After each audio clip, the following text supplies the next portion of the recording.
Bonjour à tous, nous allons donc aujourd'hui aborder le chapitre 2 du Tanya. On avait parlé donc dans le premier chapitre de l'âme animale, donc il avait décrite, et maintenant nous allons dans ce chapitre 2 décrire la deuxième âme qui est en fait l'âme divine. Benefesh Hashenit Be'Israël Echelek Elokai Mimal Mamash, et tout de suite le Admorazaken nous dit que la seconde âme qui est exclusivement propre aux Juifs est véritablement une partie de Dieu en haut, et l'expression partie de Dieu en haut est une citation en fait des hagiographes. On voit dans Job, dans le chapitre 31, verset 2, le mot véritablement insiste sur son sens littéral.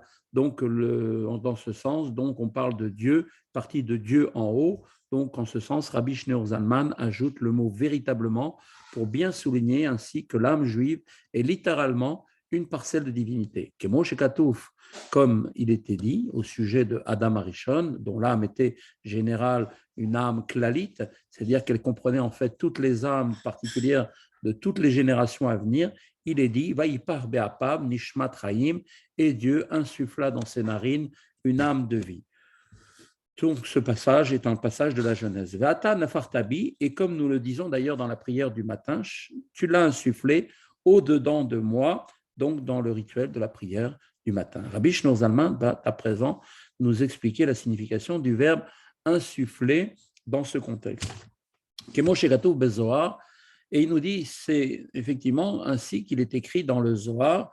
Donc, celui qui nous dit là-bas, le Zohar nous dit que Man de nafar, mitochiach nafar, que celui qui souffle le fait en fait du dedans de lui-même, c'est-à-dire mitochioto pnimioto, c'est-à-dire de l'intériorité et du plus profond de son être. Car en soufflant avec force, l'homme exprime sa vitalité intérieure et profonde. On sait très bien que souffler fatigue beaucoup plus rapidement que parler parce que la vitalité exprimée est plus importante. Donc, la métaphore ici utilisée du souffle pour décrire l'établissement de l'âme juive dans un corps signifie donc que cette âme provient de l'aspect profond du divin. Cette racine du juif, dans l'essence même de Dieu, est également indiquée par la désignation des juifs comme étant les enfants de Dieu. Leur âme dérive en fait de la pensée divine, comme un fils procède du cerveau de son père, idée que Rabbi Shneur Zalman va à présent maintenant développer dans le texte. Car al derech mashal neshamot kol Israël alou b'marshava. Ainsi, pour employer donc une métaphore, les âmes juives sont apparues dans la pensée divine, comme cela est marqué dans le Midrash Bereshit Rabbah. L'âme juive prend sa source en fait dans la pensée divine, le niveau le plus profond du divin. Toutes les autres créatures, y compris même les anges, ont leur source dans la parole divine, un plan qui est comparé à celui de la pensée et qui est donc un plan, donc cette parole divine, beaucoup plus superficielle que la pensée qui est profonde.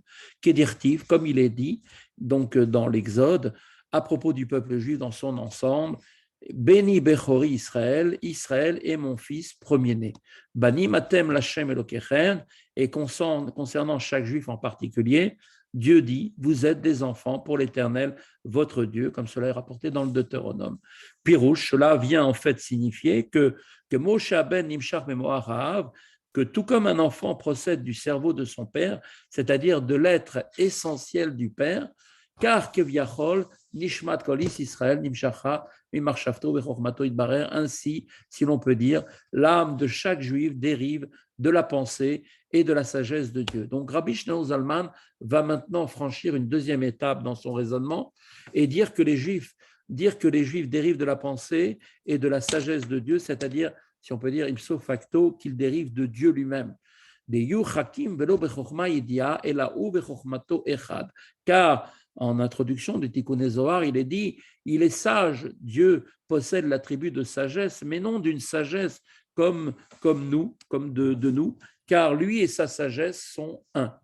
Rambam, comme l'écrit donc le Maïmonide, donc Rabbi Moshe Maïmon, nous le dit dans Ilchot Yesodei HaTorah, là-bas, il nous dit dans le chapitre 2 à la Hadith, il nous dit que, en fait, il est Dieu lui-même, la connaissance, le connaissant et le connu. En d'autres termes, la sagesse et la compréhension de Dieu sont absolument différentes de la compréhension humaine. Cette dernière est fondée sur trois éléments distincts. Petit a, le connaissant, c'est-à-dire l'âme de l'homme, petit b, la connaissance, la faculté donc cognitive qui permet à l'âme de connaître et de comprendre, et petit c, le connu, tel par exemple une loi dans la Mishnah ou une discussion dans le Talmud. En revanche, à propos de la sagesse divine, Maïmonide nous dit, il est lui-même la connaissance, le connaissant et le connu. Vedavarze, en beyochelet adam la'avin al-boria, et Maïmonide poursuit en disant, il n'est pas donné à l'homme de comprendre cela clairement, qu'édirtive, car ainsi qu'il est écrit donc dans Job, donc chapitre 11, verset 7, peux-tu trouver et comprendre Dieu, comme il marquait, Achaker Elokai Timsa, est-ce que si tu vas, donc tu peux trouver Dieu et comprendre Dieu en cherchant, Ortiv Kilo, Marchevotai, Marchevotechem, Gomer, car mes pensées ne sont pas vos pensées, dit Dieu, par conséquent, vos pensées humaines ne peuvent pas saisir mes pensées qui sont divines. La sagesse de Dieu ne fait qu'un avec lui-même, ainsi l'âme juive, issue de la sagesse divine, procède en vérité de Dieu lui-même. De nombreux penseurs juifs, et donc y compris le rabbi Yehuda Leib, c'est-à-dire le Maharal de Prague, et dans son livre Gvorot Hashem, refusent en fait l'approche descriptive de Maïmonide, car de leur point de vue, définir Dieu est impossible. Dès lors que toute définition demeure par nature limitative et par la même impuissante à rendre compte en quelque manière que ce soit du divin, dans la note qui suit, maintenant Rabbi Shlomo Zalman va observer que les Chachamim de la Kabbalah suivent les propositions de Maïmonide, car pour eux, cette position ne serait pourtant concerner bien sûr l'essence même inconnaissable de Dieu, car Dieu lui-même ne peut être envisagé en termes de connaissance parce qu'il transcende infiniment cette notion. Donc en revanche, maintenant, au plan où Dieu se présente avec l'attribut de Chokhmah, la sagesse, c'est-à-dire descendant vers les créatures pour être, si on peut dire, à même d'être perçu par les créatures par l'attribut de Chokhmah, la sagesse, après que la lumière infinie de son essence a été donc limitée au moyen du tzimtzum, c'est-à-dire les contractions progressives de cette lumière créatrice, il est en effet possible de dire que Dieu est le connaissant, la connaissance et le connu. Mais seulement quand Dieu est descendu donc de cette dimension de lumière infinie et venu donc, si on peut dire, s'inscrire dans une limite qui est la première sphira, qui est la sphira de Chokhmah, la connaissance. Sur ça, le Admorazaken amène une petite note et il nous dit comme ça, concernant l'idée dont on vient de parler, que Dieu est perceptible quand il est donc au niveau de Chokhmah, de la sagesse, la sphira de sagesse, les sages de la Kabbale ont accepté la position de Maïmonide, comme l'explique d'ailleurs le Pardes de Rabbi Moshe Cordovero dans le Shahar Mahut Vehaga, et veut dire là-bas, et même d'ailleurs selon la Kabbale du Harizal, Rabbi Yitzhak Luria, de mémoire bénie, l'énoncé de Maïmonide a donc un sens. La Kabbale du Harizal introduit des significations beaucoup plus profondes quant à l'essence illimitée de Dieu qui transcende infiniment le niveau de connaissance auquel Maïmonide fait référence. Et cependant, même selon les enseignements du Harizal, les propos de Maïmonide reste acceptable, au moins, du moins, si on peut dire, sous une réserve importante. Et la voici.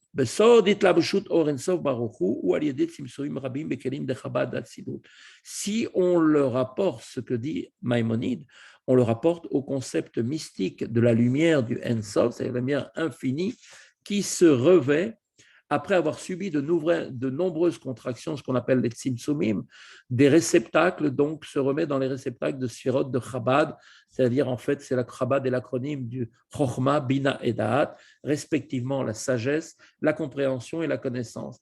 Donc la triade des Sfirot qui représente l'intellect divin du monde d'Atsilut, le monde de l'émanation. Donc à travers le processus de Tzimtzum, de contraction de la lumière infinie de Dieu, désigné par les kabbalistes comme étant le Or En Sof, la lumière de celui qui est infini, eh bien, quand cette lumière se revêt des Sphirot, qui sont ses attributs, eh bien, cette manifestation se produit au niveau d'Atsilut, c'est-à-dire en fait donc le monde de la proximité, de l'émanation, et donc l'intellect est dans l'intellect divin.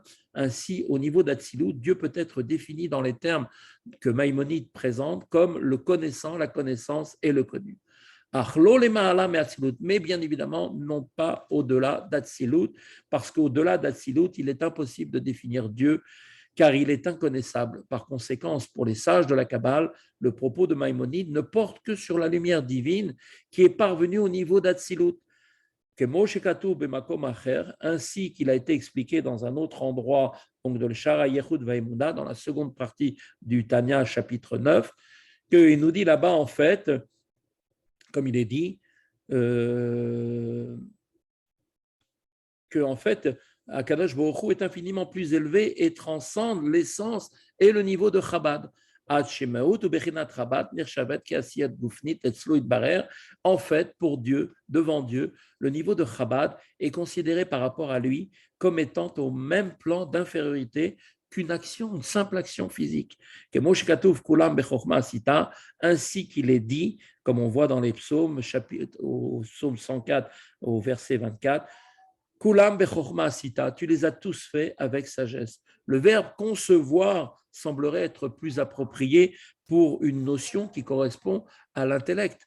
En fait, le contexte, la fonction de la sagesse divine est de concevoir et non de faire. Le verbe faire n'est pas du tout a priori à employer quand il s'agit d'une notion de concept, d'une notion de sagesse.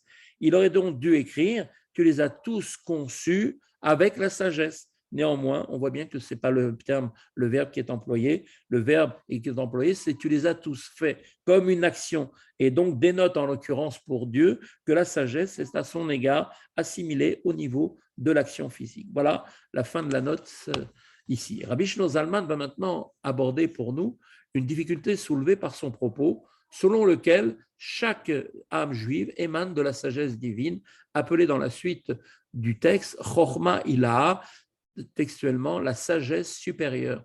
En effet, les âmes provenant de toutes d'une même source devraient avoir par conséquence le même niveau. Donc maintenant, la question que l'on pourrait se poser, c'est comment des différences existent entre les âmes juives elles-mêmes, comment ces différences se créent-elles, puisque étant tous issus de la même source, elles auraient dû être toutes les mêmes. Et nous dit comme ça, certes,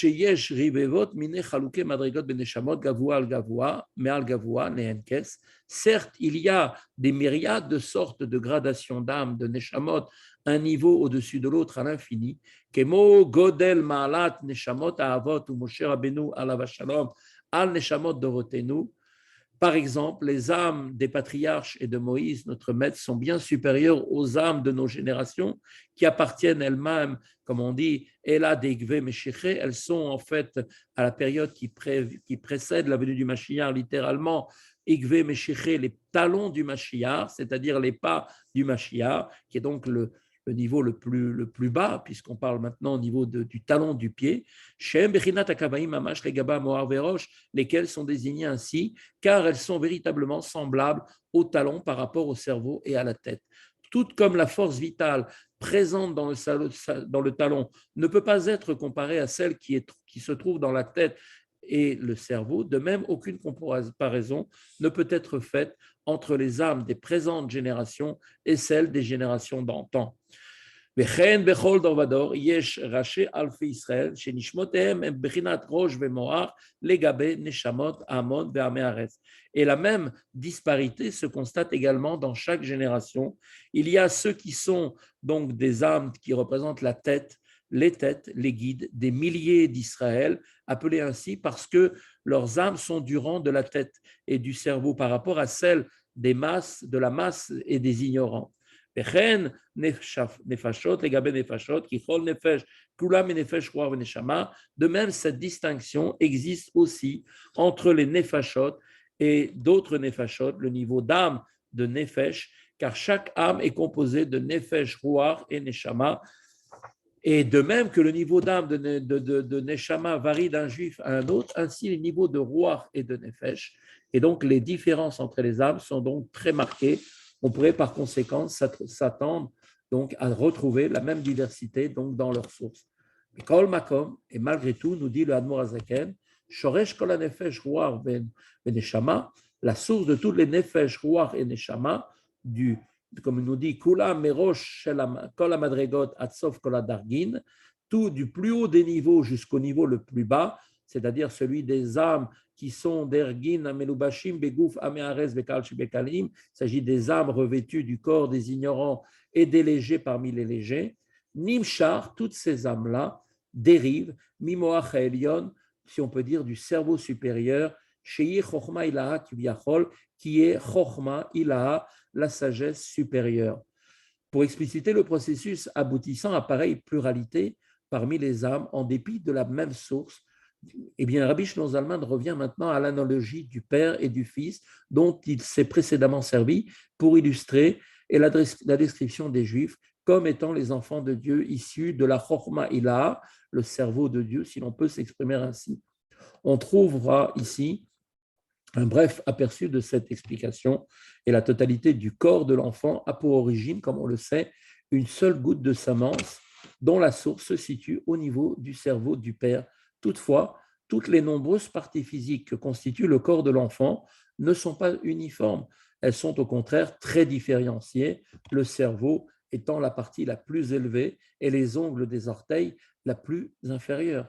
Ces considérables différences se créent pourtant par la présence de la goutte séminale dans le ventre de la mère durant les 9 mois, qui donc sont les 9 mois de la gestation. C'est cette phase de développement physique qui produit donc la différenciation des membres. Plus un aspect particulier de la goutte originelle se matérialise, plus en fait il diverge de son état premier pour devenir une entité à part entière avec ses caractéristiques physiques propres. Ainsi, bien que tous les membres dérivent d'une source commune, c'est-à-dire cette goutte séminale, des différences radicales se créent entre eux durant donc leur développement, durant cette gestation. Une autre idée peut être déduite de cette analogie nous dit que bien que les ongles soient la partie la plus insignifiante du corps de l'enfant, ils demeurent attachés et unis avec leur source, c'est-à-dire le cerveau du père. En effet, les ongles reçoivent eux aussi, comme les autres parties du corps de l'enfant, leur flux et leur vitalité de son cerveau. Et étant donné que le cerveau de l'enfant garde l'essence de sa goutte, de sa source, qui est donc le cerveau du père, eh bien, elle demeure constamment liée à elle. Et les ongles de cet enfant restent aussi liés à leur source via son cerveau. Il en va de même des âmes, qui elles aussi, toutes dérivent de la même source, Chochma Ilaha, la sagesse supérieure. Toutefois, là, doit préalablement traverser une multitude de mondes et de niveaux descendants pour pouvoir se revêtir d'un corps physique. C'est cette descente qui est la source, qui est en fait à la source des modifications qui s'opèrent quant au niveau de l'âme, comme de la disparité entre les âmes, car certaines en sont plus affectées que d'autres. Le second aspect de cette analogie s'applique également, bien qu'une âme puisse subir une descente jusqu'au niveau le plus bas, elle demeure néanmoins unie à sa source. Dans Chochmaïla, dans l'analogie développée, les ongles de l'enfant, à travers leur lien avec son cerveau, restent liés au cerveau du Père. Ainsi, les âmes du niveau spirituel inférieur sont-elles pareillement liées à leur source au niveau de Chochma, Ilaha, à travers leur attachement avec les âmes des tzadikim et des sages de leur génération, dont elles reçoivent leur vie spirituelle. En effet, les âmes d'un haut niveau spirituel correspondant dans les termes de l'analogie au cerveau de l'enfant gardent même en ce monde physique le niveau spirituel de leur source, c'est-à-dire le niveau de la tête et du cerveau. C'est donc par l'intermédiaire de ces âmes élevées que les âmes d'un niveau inférieur demeurent attachées et unies avec leur source divine. Kemachal, et tout de suite l'Admorazaken continue et nous dit, pour employer une métaphore, Kemachal aben animshach mimoach ahab, l'âme est semblable en fait au fils qui procède du cerveau de son père. Shafilut svarne raglav nitavu mitipazo mamash, eh bien, nous dit que même les ongles de ses pieds viennent à l'existence de la goutte de semence issue du cerveau paternel. Comment maintenant les ongles sont-ils créés à partir de cette goutte? Al yede shaita tisha chodashim bebatenahem, eh bien par le fait que cette goutte séminale a demeuré 9 mois dans le ventre de la mère. Et en changeant et en descendant de degré en degré pour former jusque toutes les parties du corps différenciées les unes des autres, descendant de plus en plus, se matérialisant de plus en plus, puis la formation du cerveau, la matière la plus sublime du corps, jusqu'à en arriver à fabriquer les ongles elles-mêmes qui viennent à l'existence à partir de la même goutte de semence. Bien que les membres de l'enfant dérivent tous de la même source, ils se développent en des entités extrêmement différentes comme le cerveau et les ongles. Et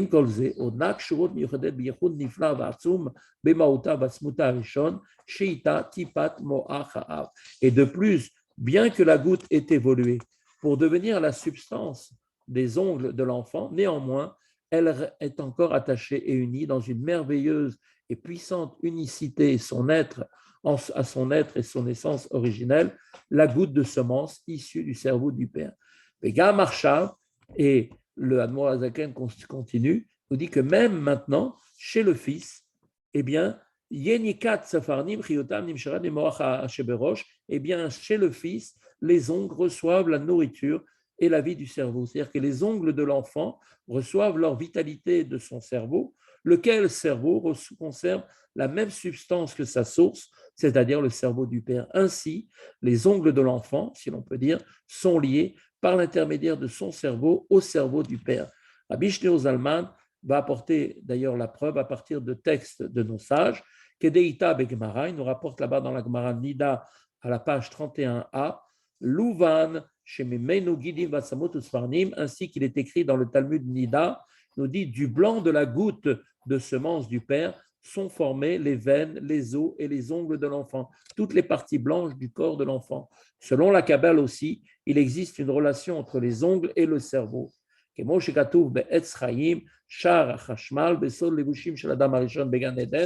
D'ailleurs, il nous rapporte donc que dans le Etz Chaim, il ramène un passage du Etz Chaim qui est donc l'enseignement de Rabbi Israq Louria, ramené par son élève Rabbi Chaim Vital. Il est également enseigné à propos du concept ésotérique que les vêtements de Adam Arishon étaient donc formés donc à partir des ongles dans le jardin d'Éden. Chez Yisfarnim, Biprinat Moar Dvuna, et ceux-ci, ces vêtements, étaient en fait des ongles qui dérivaient de la faculté cognitive du cerveau. Et qu'Achamamash, ainsi, il en est de même, si l'on peut dire, Beshoresh Kol Nefesh Ruach Veneshama Shel Klalut Israël Emaala, il en est exactement la même chose pour toutes les âmes, si on peut dire, donc Nefesh Ruach et Neshama de la communauté d'Israël en haut. Et donc, on va s'arrêter ici pour aujourd'hui et nous reprendrons la semaine prochaine pour la deuxième partie de ce deuxième chapitre du Tanya. En attendant, une bonne semaine à tous et à bientôt.